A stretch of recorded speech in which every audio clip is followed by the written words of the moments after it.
All Hit Radio.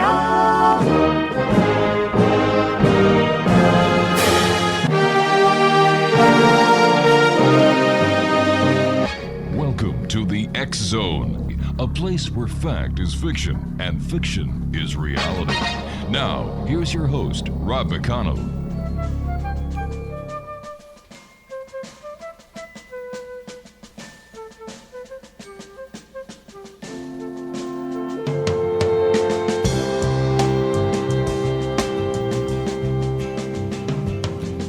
Listen, children, to a story that was written long ago about a kingdom on a mountain and the valley far below. On the mountain was the treasure buried deep beneath the stone, and the valley people swore they'd have it for their very own. God has your name. And welcome back to the X Zone, everyone. I am Rob McConnell. And for the next 4 hours, I'm your host and your guide as together we cross the time-space continuum to this place that I call the X Zone. It's a place where people dare to believe and dare to be heard. It's a place where fact is fiction and fiction is reality. And the X Zone comes to you Monday through Friday from 10 p.m. Eastern until 2 a.m. Eastern, right here on the X Zone Broadcast Network, Talkstar Radio Network, Mutual Broadcast Network, and our family of broadcast affiliates right around the world. If you'd like to send me an email, xzone@xzoneradiotv.com, on all social media sites, Xzone Radio TV. And if you'd like to find out what's going on the Xzone TV channel that is exclusive to Simul TV, visit www.simultv.com. Xzone Nation, my first guest tonight is a young lady that we're going to be talking to about a coven. Now, Megan Killion is our guest. And Megan, first of all, welcome to the X Zone. Thank you. I'm so glad to be here. Tell us a little bit about yourself, Megan. Sure. So I am a 33-year-old mother of 4, happily married. I've been a B2B technology sales and marketing executive for the last 15 years. Mm-hmm. And 3 months ago, I decided that I was going to start a social media platform for initially witches, but it kind of expanded into pagans and spiritual explorers. So I've spent the last 3 months juggling my marketing agency, Coven Cloud, which is my startup for witches and pagans, and a small vacation rental business. Keeping all those balls in the air is not always easy. Occasionally I drop one. I try to drop the plastic ones instead of the glass. Makes sense, you know, sometimes we all get cut. But overall, it's been a wild ride, and I'm loving it. Now, you claim that the Coven Cloud is a place where practitioners of all backgrounds can feel safe, included, and supported. Is there a lot of negativity when it comes to people being witches or Wiccans, pagans? Yeah, absolutely. I think over time there's been a lot of negative media portrayals. I actually just the other day came across my Facebook feed someone who was talking about how witches will hex candy on Halloween, and how not only should people be checking for poison, but they should be taking their candy to the church to check for hexes. And, you know, I have a lot of witchy friends, you know, obviously I've created this platform, so I don't know anybody that would hex children's candy, you know. There are evil people in every faith, but I don't think that the witch or pagan community has any more bad people. In fact, I think a lot of our core fundamental beliefs really hold us to a higher level of accountability than a lot of other faiths do, because it's so focused on, you know, our responsibility to ourselves and our community. Are you finding that more and more people are seeking outside of the, the established religious philosophies in these days and times?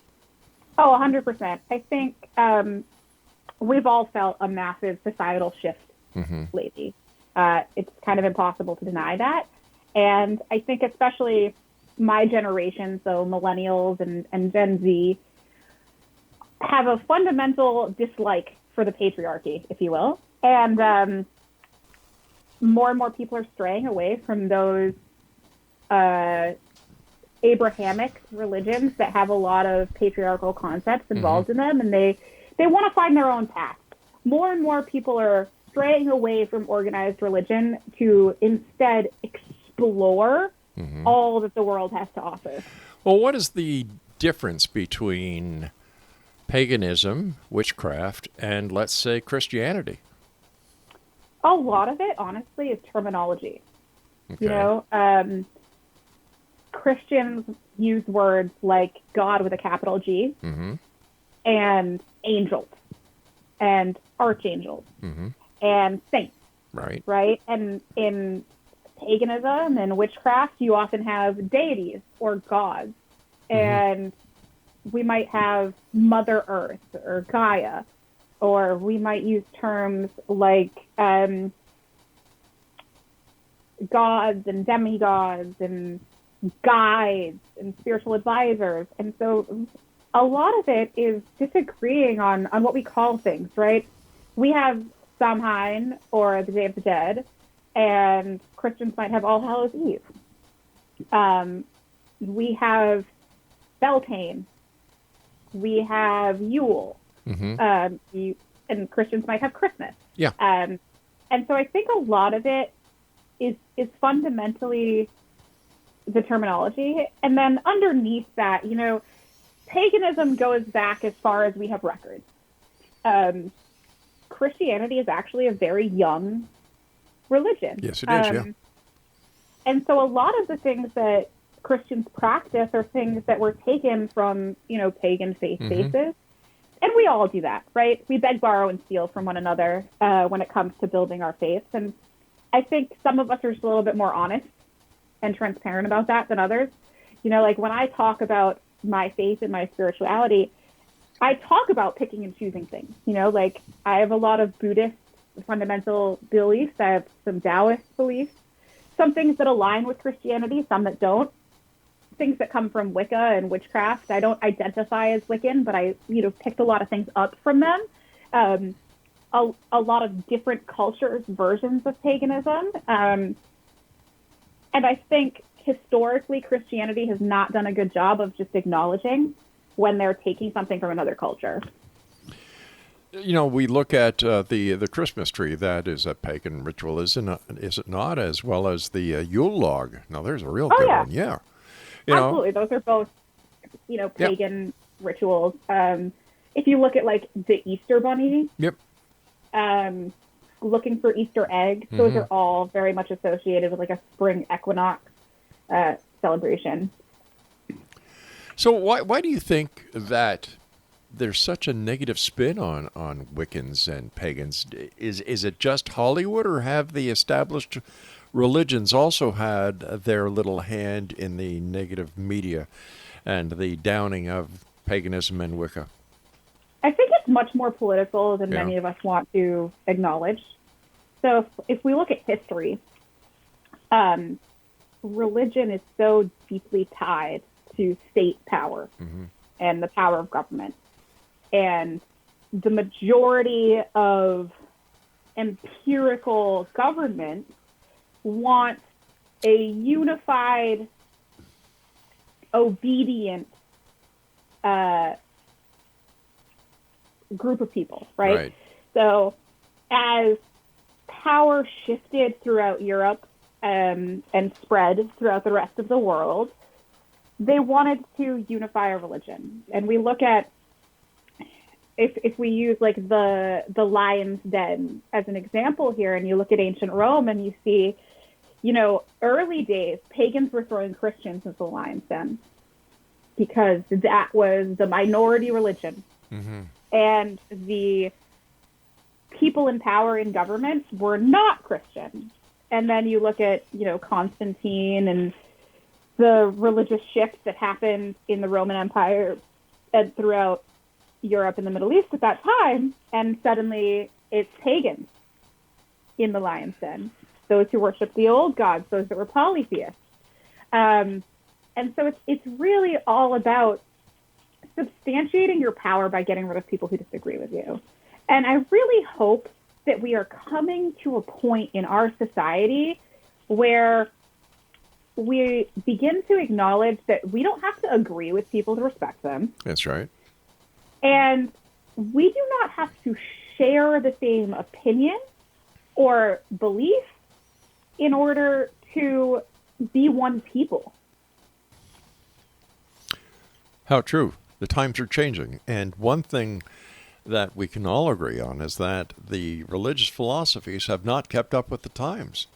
And I think that this has been a major downfall. And the major philosophies like Christianity and Catholicism, they've changed from their roots into making it a multi-billion-dollar industry. Oh, absolutely. Totally corrupted. Totally corrupted. 100%. All right, Megan, you and I have to take our first break. Please stand by. Exo Nation, if you'd like to find out more about Megan or the Coven.cloud, that's the name of their website, Coven.cloud. That's plain, it's simple, and when we come back, we're going to talk to Megan about what it is that can be done on the pagan, no, it's not pagan. Well, we are pagan, Yeah. which spiritual. Yeah. All right, so we'll get into all this on the other side. I just didn't want to offend anyone out there, so.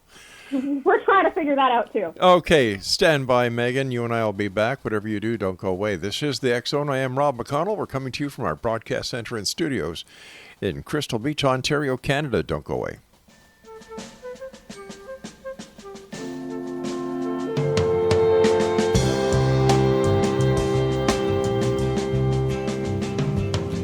Listen, children, to a story that was written long ago.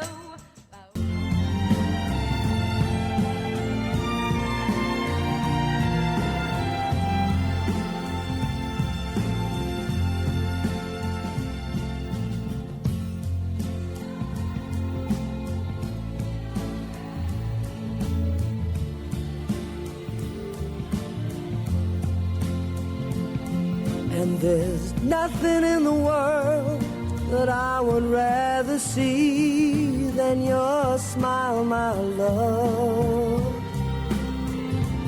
For united we stand, divided we fall. And if our back should ever be against the wall, we'll be together,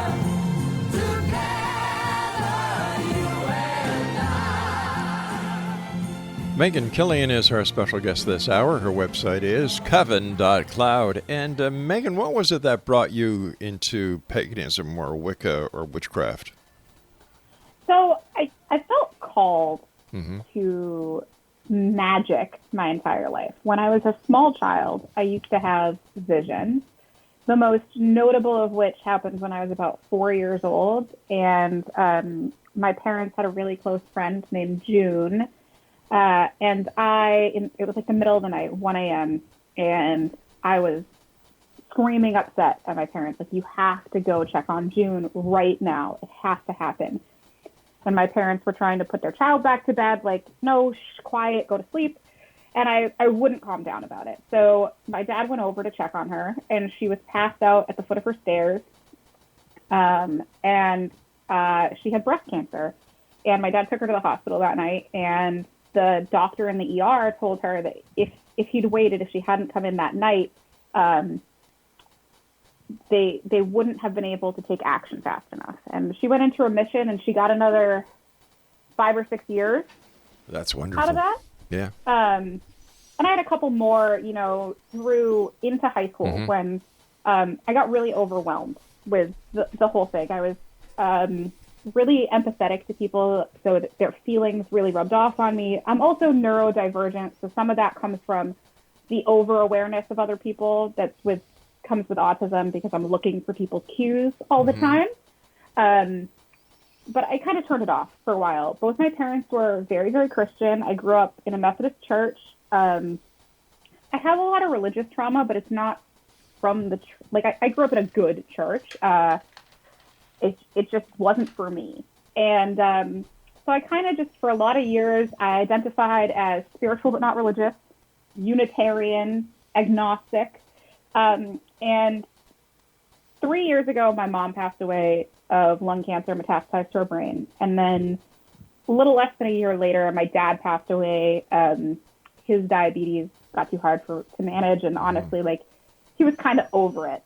And part of my healing from their passing was a lot of energy work, deep soul work. And as I started to do that, I realized more and more that I'm not just spiritual, but not religious. Like, I believe in magic. I believe in my innate power to change my reality through thought and energy. And the more I delved into it, the more I realized I was a witch and that I was pagan. And I started finding my people in really small ways. So the more truth about yourself that you share with the world, the more you find your people, right? So I found that the more I put it out there, the more I found, like, oh, I do have friends that are pagan, that are witchy. And this past summer, I spent the majority of it on Cape Cod, where I was born and raised, and built my own little coven there. We did tea and tarot on Saturdays, and we had a healing circle, and I went to a lot of Reiki circles. And I just realized, like, I'd found it. You know, I spent a lot of my life kind of wandering around trying to figure out what it was that I was, and I found something that worked for me. Did you find that finding this circle, finding these friends, finding paganism or Wicca has been a positive factor in your life? Oh, 110%. Yeah. For one, I think that anytime you find your community that uplifts you, right? But also, you know, when I was younger and my mom would get into it about religion from time to time, she would tell me that she really just wanted me to find something to believe in, something that gave me a course for my life, a purpose, something that I could dig deep into when I was feeling lost. And for me, that has become witchcraft. You know, like, when I feel like I'm losing my way, I can ground myself and center myself. And I do a lot of affirmation and manifestation, and it's powerful how much you can change your life with thought.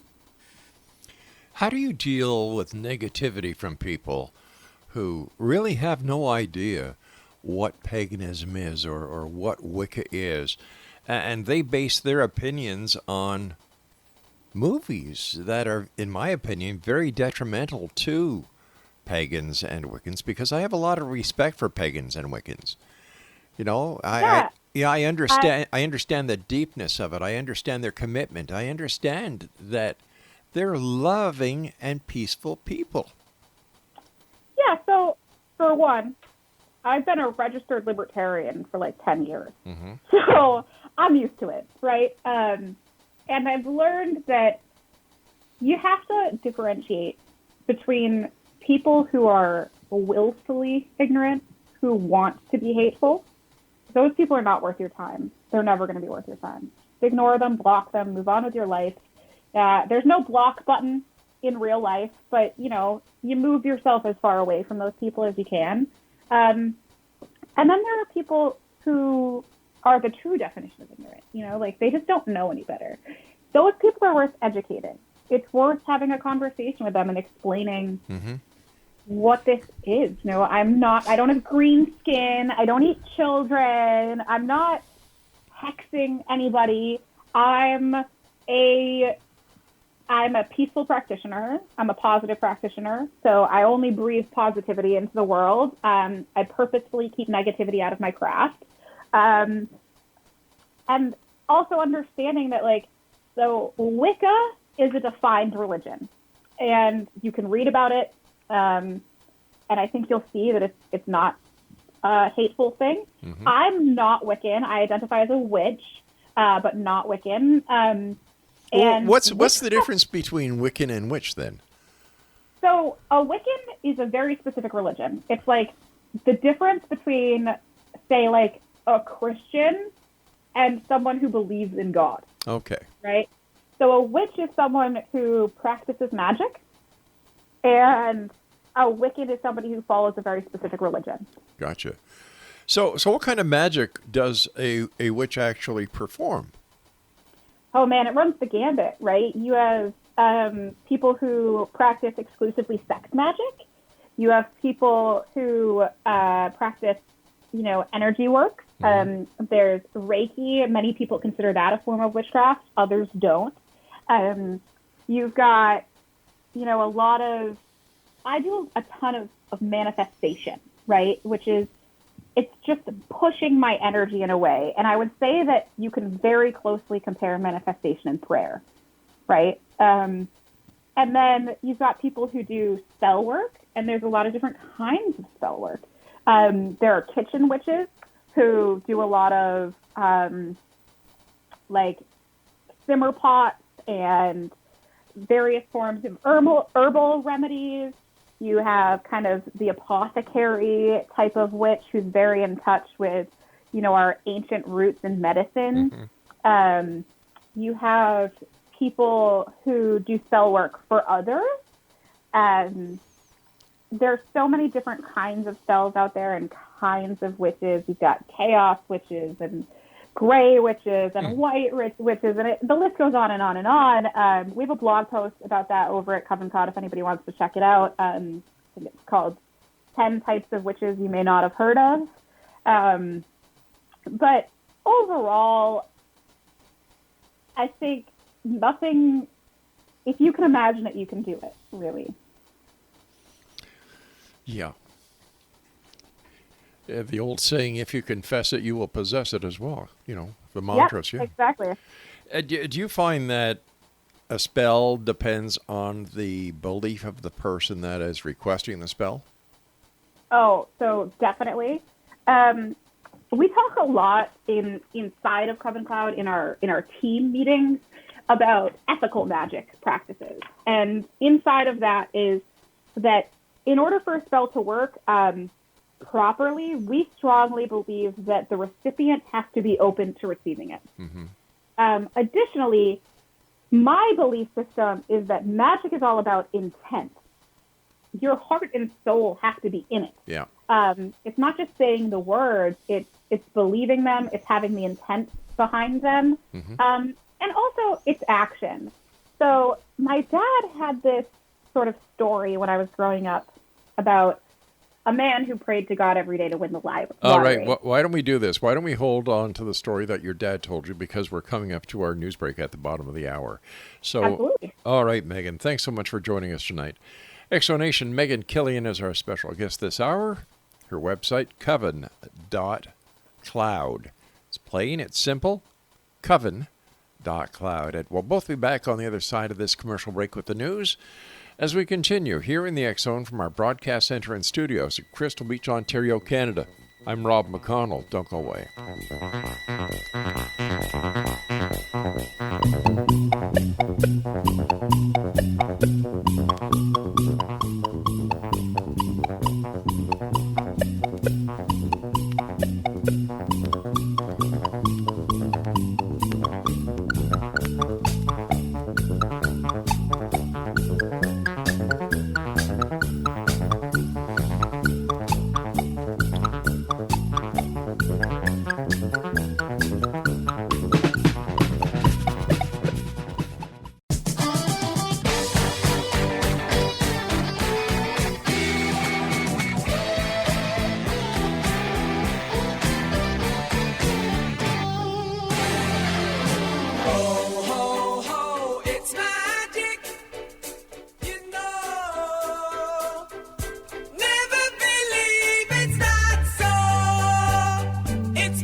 And welcome back, everyone. Megan Killion is our guest this hour. Coven.cloud is the website. And Megan, tell us the story that your dad used to tell you. Sure. So this is kind of Christian anecdote, but my dad used to tell me the story about a man who prayed every day to win the lottery. And every single day he'd say the same prayer, God, please help me win the lottery. And this went on for quite some time. And finally, one day, God shouted back, buy a fucking ticket.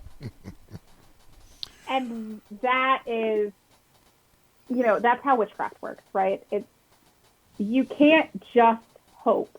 You can't just manifest.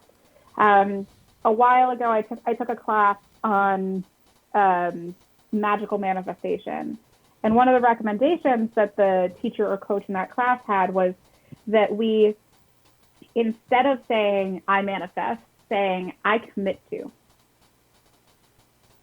Like, I commit to bringing more love into my life instead of I manifest the love of my life. So it shows you're making the effort.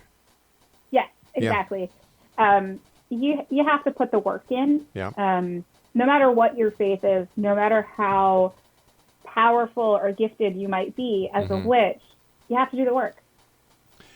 How are the rituals different in witchcraft compared to the major holidays that Christians and other religious philosophies celebrate? For example, Christmas. How does a witch celebrate Christmas? Is there Santa Claus? Is there elves? Is there reindeers? Or how do you celebrate it?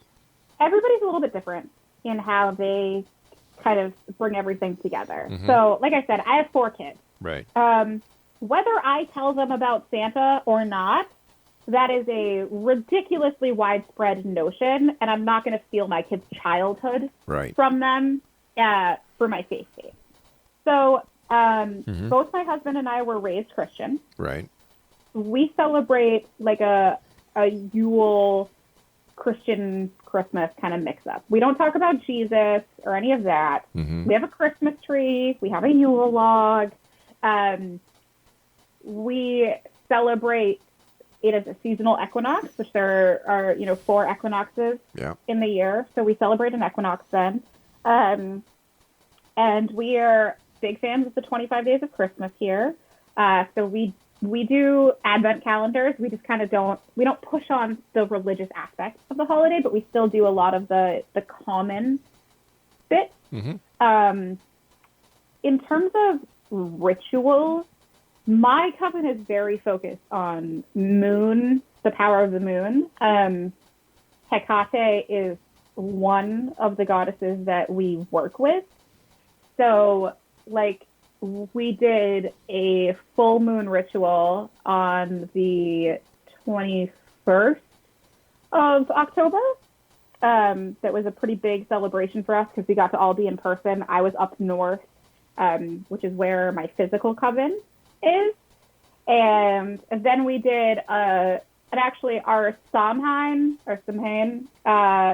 celebration was actually a little bit smaller. We did kind of some fun stuff with the kids. We went to a market. We did our own manifestations together. As part of our full moon ritual, we made herbal spell jars. We made one for good luck. And we did a manifestation ceremony specifically for Coven Cloud, where everybody wrote down their wishes for Coven Cloud on bay leaves, put it into a jar with some black salt and a variety of herbs and crystals, and then sealed it with wax together. We also did some wellness rituals in that together. And then ultimately we wrapped up by sitting around the fire and just talking to each other. Covens are different. My belief is that I want the people in my coven to not all have the same faith base as me, because I want us to challenge each other and to have different gifts and strengths and to share our resources and amplify our power. For me, it's very much about community and growth. There are some covens that are very specifically built around a specific deity. and they might have rituals Right. that go along with that. How many deities are there in witchcraft? Oh my God, thousands. Really? Yeah. So not all are recognized by every witch, right? So I believe that simultaneously everything is true and nothing is true. Mm-hmm. That we are building our own reality with our thoughts, right? So I have this theory that all gods exist on some level, and that by worshiping them, we make them stronger. So right now, big old capital G God of the Christian faith would be the strongest God out there because he's so widely celebrated and worshipped. I think some of the shifts that we're experiencing in our society right now have to do with other deities coming forth and being recognized again. And that you will continue to see shifts as that happens more and more. That's an interesting concept. That really is an interesting it's a concept. theory. Yeah. Let's get back to the way that witches celebrate. For example, what's a witch wedding like? So it depends a little bit on what they believe. Okay. But pagan weddings are typically hand fasting ceremonies. The jumping over a broom is not unheard of. The mixing of blood is not unheard of. So to like cut your hands, put them together, and then fast them together, or drip them into a chalice together to show that you're sharing your lives and your true being together. Mm-hmm. Most people implement their own faith to it, right? So I recently went to a wedding where the groom was Irish Celtic, and he worshipped the Celtic gods, and the bride was a Wiccan who worshipped Hecate, and they both brought that with them. So she came in with a beautiful moon and crystal crown on her head and a long, flowing black gown, and he came in a kilt. Wow. And with the emblems, like his family crest, and then the emblems of the gods that he worships in his practice on his chest. They did a hand fasting. They had very specific crystals and herbs they'd each chosen that they put into a chalice together to mix their faith. And their vows were really powerful and beautiful. I just love to see the mixing of faiths in that way, so that they could respect one another's belief systems and merge them together. Well, that's the basic foundation of any wedding or any union is trust. Yes, absolutely. Because without trust, I'm sorry, in my opinion, there's nothing. Certainly not a marriage that will last. Exactly. We've got about a minute before we have to take our final break here. What about when, is there a different way of celebrating somebody's life as a witch when they pass to the next realm? Yeah, so even just like in our team at Coven Cloud, we have very distinct beliefs about what happens after you die. But all of us believe in energy and energy transference. And so I think ultimately, like that scientific belief, not belief, but that scientific fact that energy is not created nor destroyed is very thematic in witchcraft, right? And in our beliefs about death. So we believe your energy continues. How we think it continues is debatable, right? For me personally, I actually believe that everybody gets what they believe in the end. I think you go where you think you're going to go. Megan, please stand by. You and I have to take our final break for this hour. And X Zone Nation, please visit Megan's website. It's coven.cloud. And Megan, Killion, and I will return on the other side of this break as we wrap up this hour here in the X Zone with yours truly, Rob McConnell, from our broadcast center and studios in beautiful Crystal Beach, Ontario, Canada. If you'd like to send me an email, xzone@xzoneradiotv.com, and on all social media sites, X Zone Radio TV. Don't go away. It's magic, you know. Never believe it's not so. It's magic, you know. Never believe it's not so. Never been away, hey. Never seen a day break.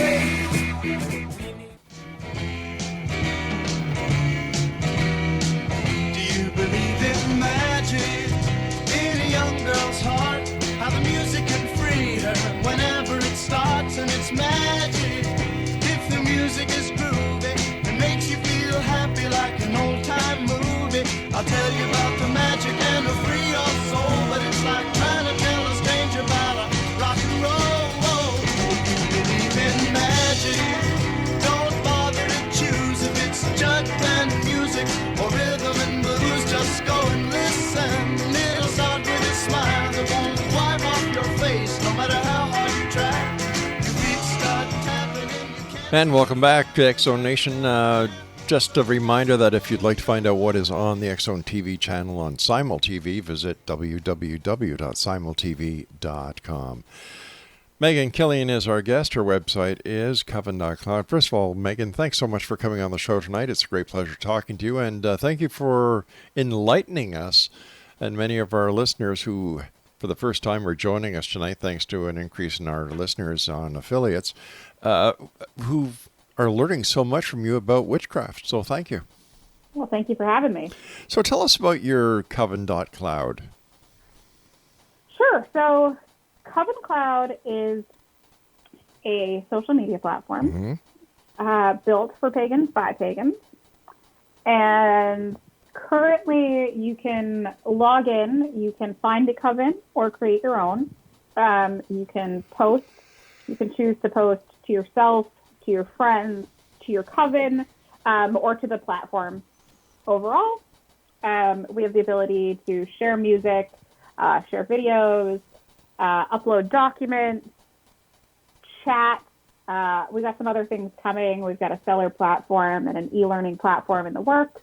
But ultimately, we're a community, and we listen very intently to what our users have to say about what they'd like to see, and then we try to develop it for them. How do you find members to join your coven or to join your Coven Cloud?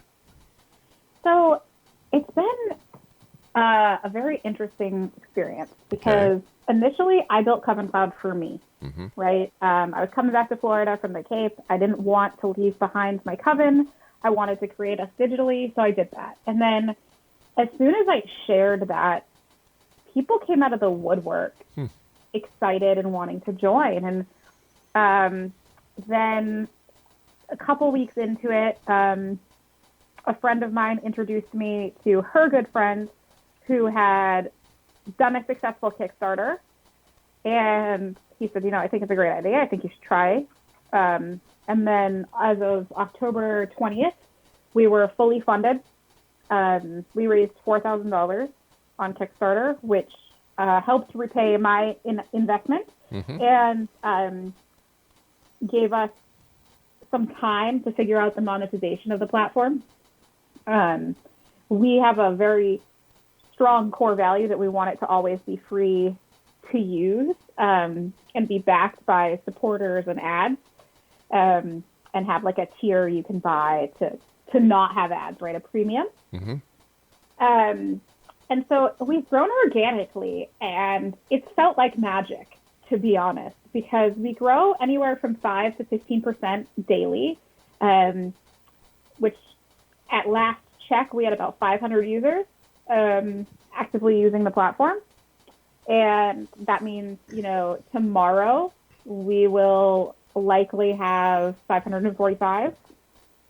That's bad math, isn't it? Was 560? Is that better? Yep. I don't know. Math's not my strong suit. And I'm a marketing and English kind of gal. So it's grown through word of mouth, and we're working on our SEO so that it will be easier to find. We had some initial technology hurdles that we wanted to get over, and we're making headway on those. And then we're going to start investing in more PR like this, advertising, and really heavily focusing on that SEO. Because for us, what we want is for those who need us to find us. Those who need you. So what kind of person would need you?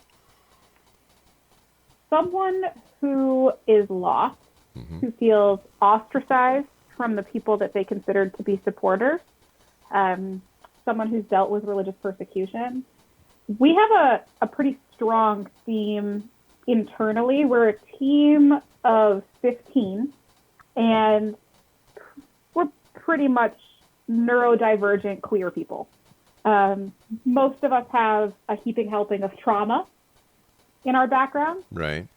And finding each other has been beyond words incredible. We've built a community and a family as our team. And so anybody who's looking for that, who's looking for their community, their people, that's who needs us. Birds of a feather flock together. Yeah. Exactly. So where do you see paganism, witchcraft 20 years from now?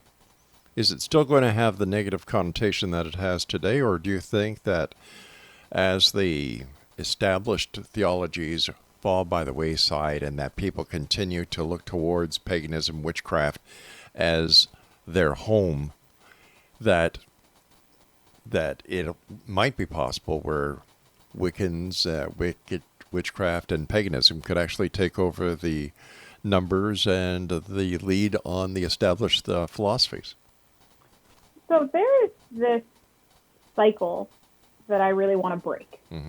That is, every single time a marginalized community steps out of being the minority, out of being marginalized, we immediately marginalize someone else.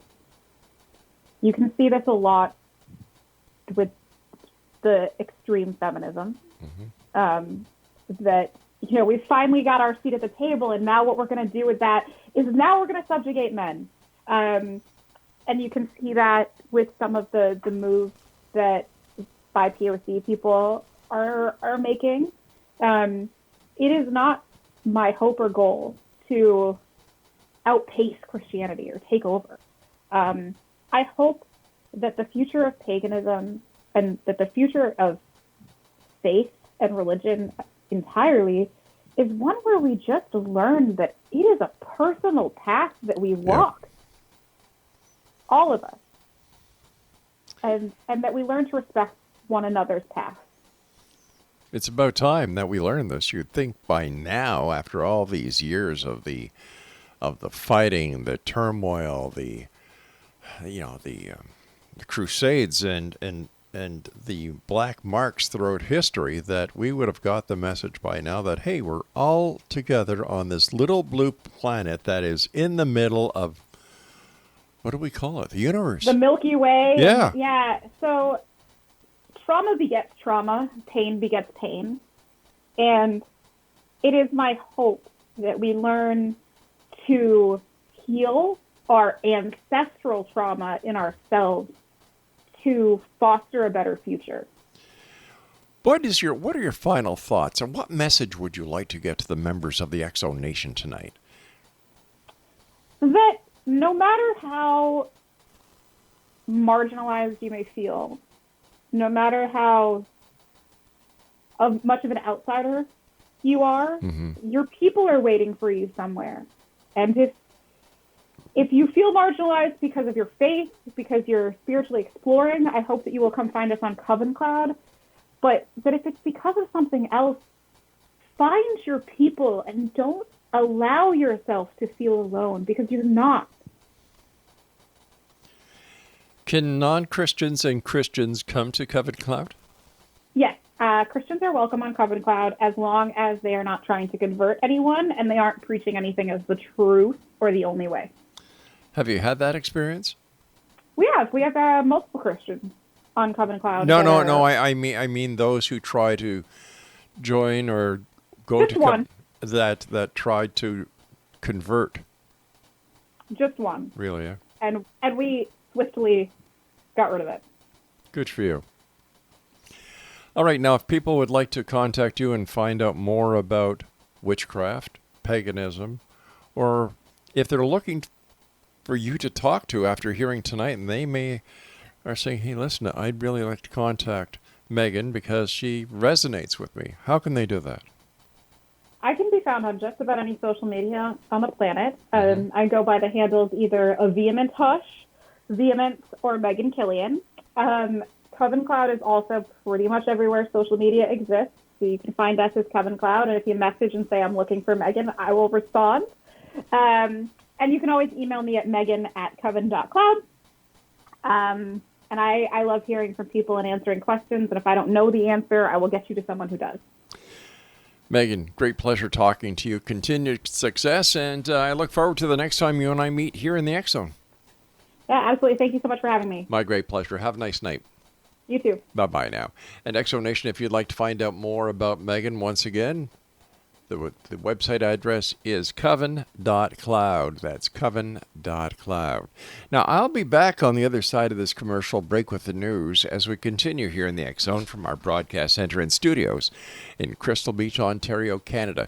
Coming up next, Stephen Bassett is going to be talking to me about the truth embargo when it comes to, yep, you've got it, unidentified flying objects, or as they're called now, unidentified aerial phenomenon.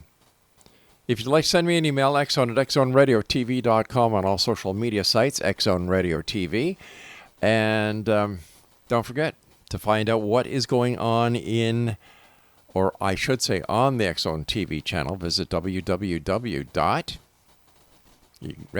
simultv.com. I'm Rob McConnell. We'll be back after this break. Whatever you do, don't go away. Magic in a young girl's heart.